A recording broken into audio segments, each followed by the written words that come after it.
Welcome in, mamas. This is Christina Reynolds from momontheclimb.com, and you are listening to Mom on the Climb Stories podcast, where real moms are coming forward to tell their real stories of support and inspiration and elevation from their life's journey.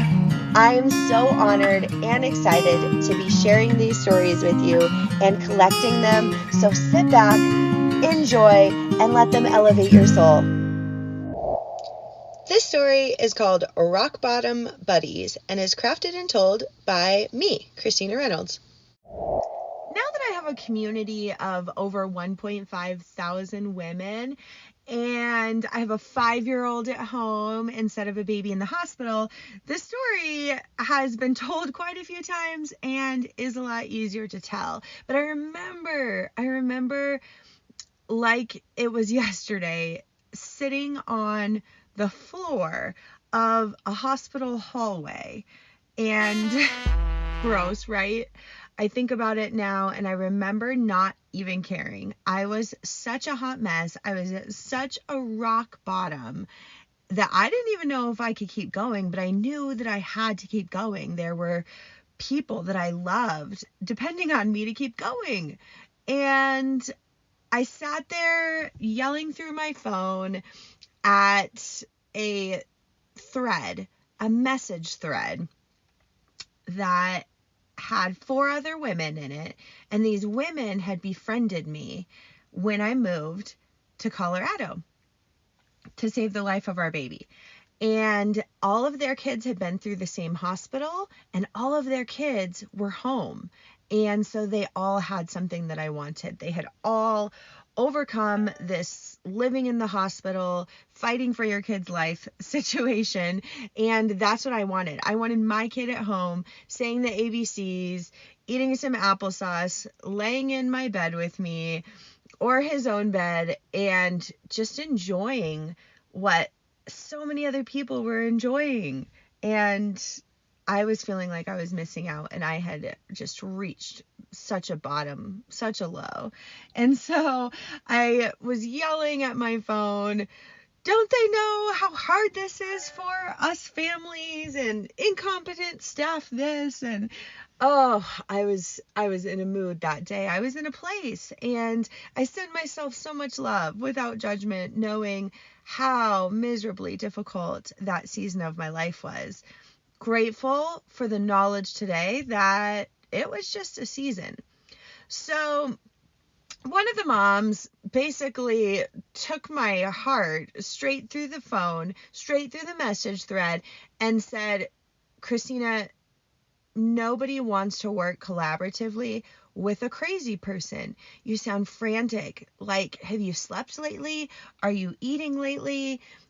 How are you taking care of yourself? And in that moment, I was angry. That wasn't what I needed. I needed some kind of compassion. I needed some kind of love. I needed some kind of miracle. I did not need to be called out.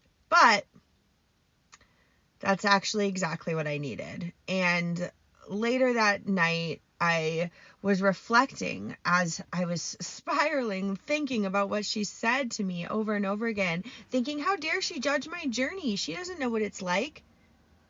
Oh, but wait, she does. She does know what this is like. She also had a baby that lived in the hospital. She lived through this experience.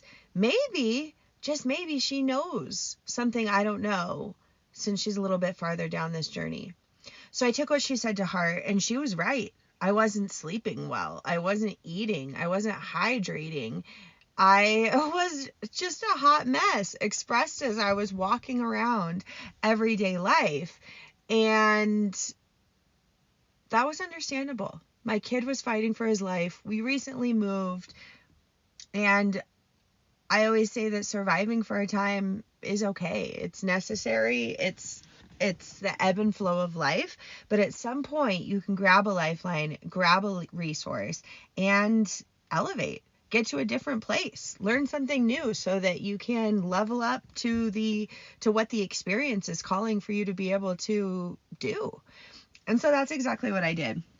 Another mom from that little clan of 4 told me that her husband had recently become a life coach and was actually looking for some clients to practice on, if you will, to share his newfound knowledge and gain some hours in order to have his certification completed.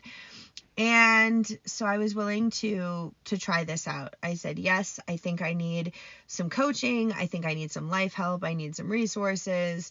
I need something more, because old Christina, last year Christina, she can't handle what this year's Christina is calling her in to do.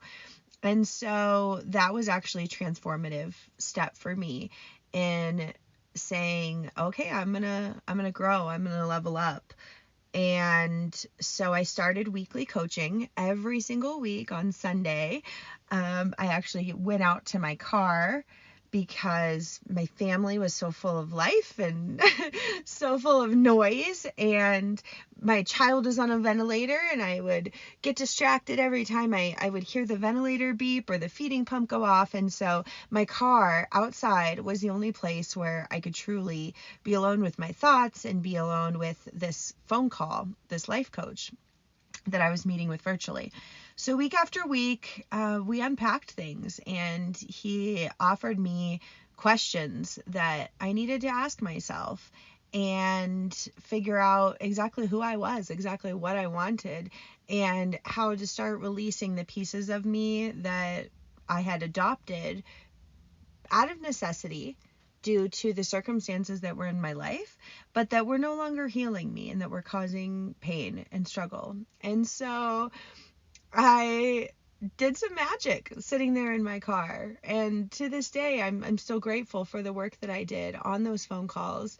And because I was allowing myself to be vulnerable with a small group of people, because I was able to let them speak truth into my life, and I assessed that, I was able to heal through a rock bottom time in my life where I didn't even know if I could make it through the next hour, but I knew that I needed to somehow.